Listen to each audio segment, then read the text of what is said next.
just losing my voice a little bit. So we finished, obviously for us, our first stretch of OTAs this week.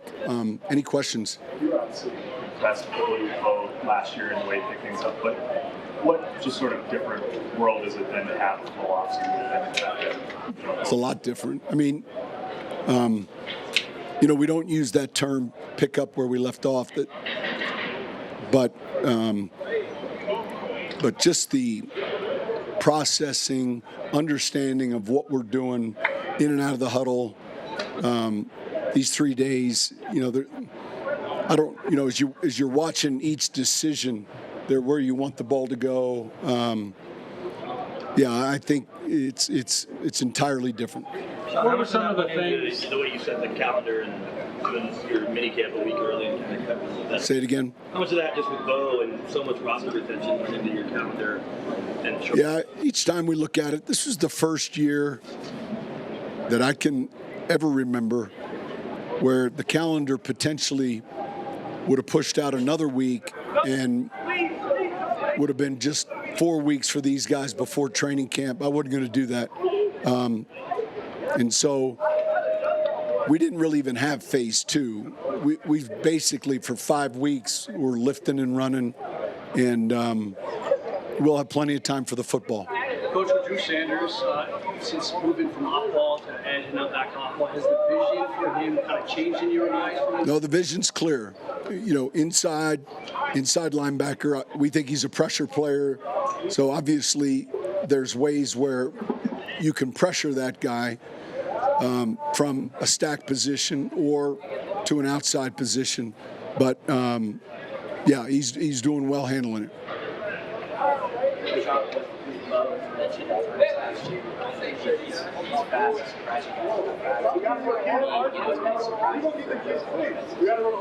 How are you just kind of seeing him adjust defenses adjusting? Well, the defenses, I always enjoy this part of it. Now that they have a season, look, week 4 there was 4 games. Week 8 there was 8 games. So,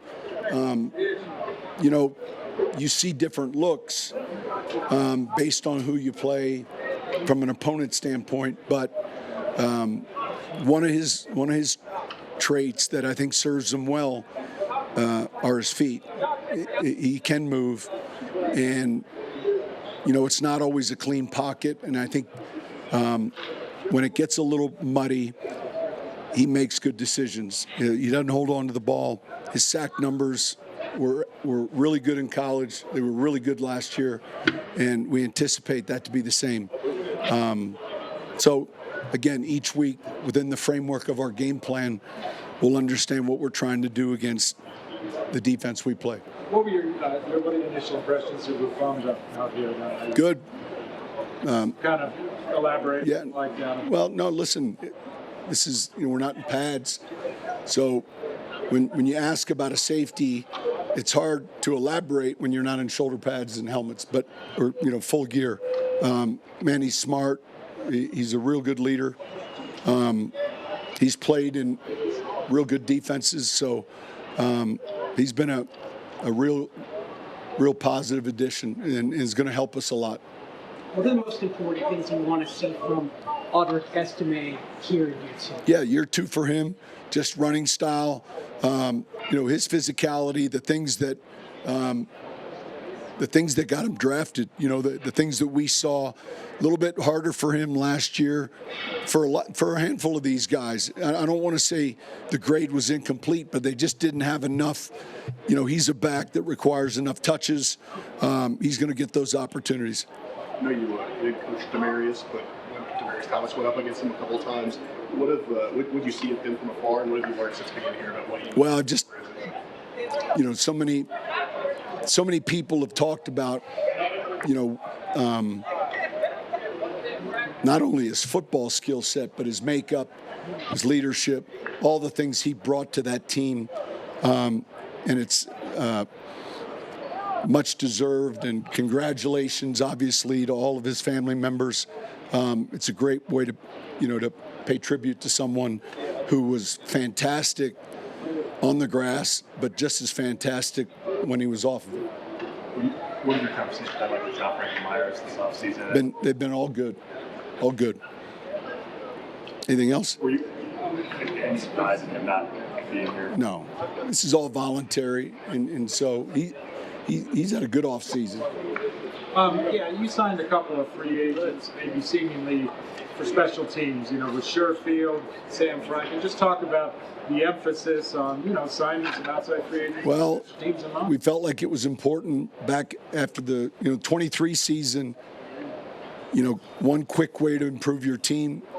We were near the bottom of the league in 22 in special teams, and so very quickly the last 2 years it's been the opposite, and that emphasis.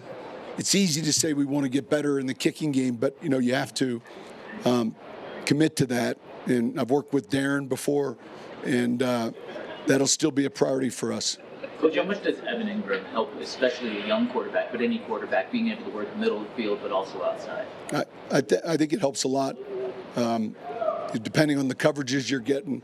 But your third down, your red zone game plans, I think it really helps.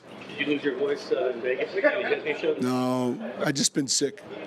Sean, back on this is the first year this is high school. He's going to sing like college for 2 years in a row. What can that kind of attention just do for you two? I think it's a positive.